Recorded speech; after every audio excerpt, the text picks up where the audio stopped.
వాదన జరుగుతా ఉంది సార్.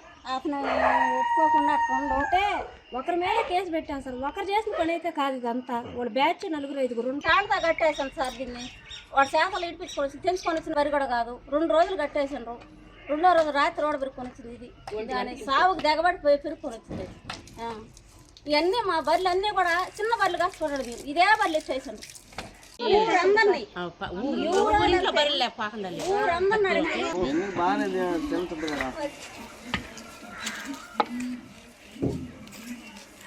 సార్ మాది బాలోజరావుపేట.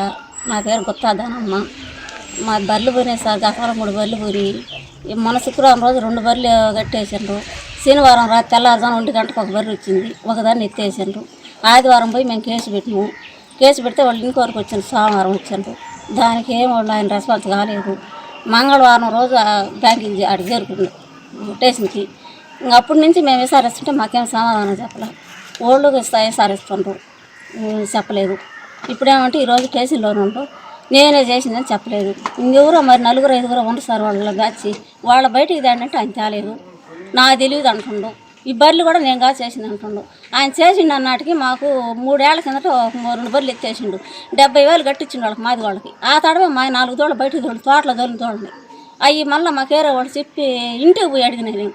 మా దోళ్ళు పోయి అంట, నువ్వు మా దోళ్ళు తీసుకొచ్చి మర్యాద ఇంటికి తోలితే బాగుంటుంది అంటే సాయంత్రం నా దోళ్ళు ఇంటికి తోలుకొని వచ్చిండు. ఆ రోజు అట్లా జరిగింది. అది నా ప్రూఫ్ అయింది. ఆయన కాడ దొంగతనం తేలేదు నాకు. అది 2 ప్రూఫ్లు. ఇంతకు మిగిలి మేమేం చెప్పలేము. చేసి ఉండే దొంగ మనిషి ఆయన. ఈ 4 వాళ్ళకి తోపుకుంటా చింతలాస్కూరు మా ఊళ్ళోకి దొంగ ముదుటి దొంగ ఈయనకున్నా జరుగుతుంది. ఈయన రికమెండేషన్ కానీ బళ్ళు రావడం కానీ ఎత్తుకొని పోవడం కానీ ఫోన్లు చేసి వాళ్ళు రావడం కానీ ఒకటి కట్టేయడం కానీ అన్నీ జరిగేది ఈయనకున్నాని. వీళ్ళు దేవాల సంబంధం సార్ మేము అనేది. మేము పేదవాడము. ఆ గొడ్ల కూడా మేము బతుకుతున్నాము. మమ్మల్ని ఏమంటే ఇట్లా నాశనం చేస్తారు. ఈ ఊళ్ళో 50 పైసలు పోయినాయి సార్.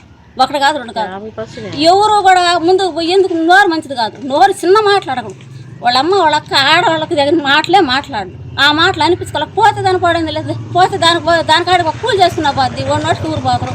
లేకపోతే మాకు ప్రూఫ్ చూపించండి. దొంగ ప్రూఫ్ ఉంది సార్. మాపులు మేము ఆడపోయి పొలం మీద ఉండేము. మా వాళ్ళు అయితే కాసుకొచ్చుకోరు. ఇడిగా దోలుతారు. ఇంకా ఇడిగా దోలిన పైసలు ఏడుండే తిరుక్కొని వచ్చేది మాకు తెలియదు. సాయంత్రానికి వస్తాయి. ఇంక పొద్దు పోయినట్టే ఎత్తేసేది. పొద్దుకు నాచి ఎక్కడ తిరిగైతే గరిపిస్తుంటారు. మగవాళ్ళతో పాటు మేము ఆడ తిరిగి ఆడవాళ్ళం. ఇట్లా ఇబ్బంది పెడతాం సార్. నా పేరు కుమారి. మా ఊరు బాలోజరావుపేట. మా బర్రెలు పోయినాయి. ఎస్సీ కాలనీ ఎస్సీలో బర్రెలు పోయిన 3 నెలలు అయింది. ఎవరు పట్టించుకోవట్లేదు. పోలీస్ కేసు పెట్టి వచ్చినాము. పోలీసులు ఏం చెప్తున్నారమ్మా? యాక్షన్ తీసుకోండి సార్. తీసుకొని ఇప్పుడు ఎలా నిన్న పోయినాము. అడిగిన రోజు న్యాయం చేస్తానులేమ్మా అని. మీకు ఎవరి మీద అనుమానం ఉందమ్మా? పెట్టొచ్చాను సార్ కేసు. అదే ఎవరి మీద? ఎవరు మీ ఊరోళ్ళేనా? మా ఊరు బాలోజరావుపేట ఎస్టీ కాలనీ 20వ తేదీ బర్రెలు పోయినాయి. 2 దోళ్ళు 2 బర్రెలు. ఇట్లా ఎక్కడ ఎత్తులని ఎక్కడ అవ్వలేదు. కానీ ఇప్పుడు మాత్రం విషయం రాలేదు. ఎక్కడ పోయినా తెలియట్లేదు. మాకు కూడా చూసాము. ఇప్పటి నుంచి ఈరోజు దాకా. కానీ ఎక్కడైనా కానీ ఇంటరే కాలేదు. ఎక్కడైనా చూసి పోలీస్ స్టేషన్ కానీ పోవాలనుకుంటున్నాను. ఇప్పటికైనా కానీ ఇప్పుడు ఎత్తి పోలీస్ స్టేషన్ పోలేదు. మీ పోయిన రోజులు ఏంది? 20వ తేదీ. ఎన్ని బర్రెలు? 2 దోళ్ళు 2 బర్రెలు. పేరు పెంచలమ్మ. ఊరు బాలోజరావుపేట. మా బర్రెలు పోయి 1 వారం రోజులు అయింది. 1 వారం రోజులు అయితే నిన్న 11:30కు వచ్చేసినాయి బర్రెలు. సార్ నిన్న ఏ టైం? 11:30. రాత్రి 11:30. ఎన్ని? 5.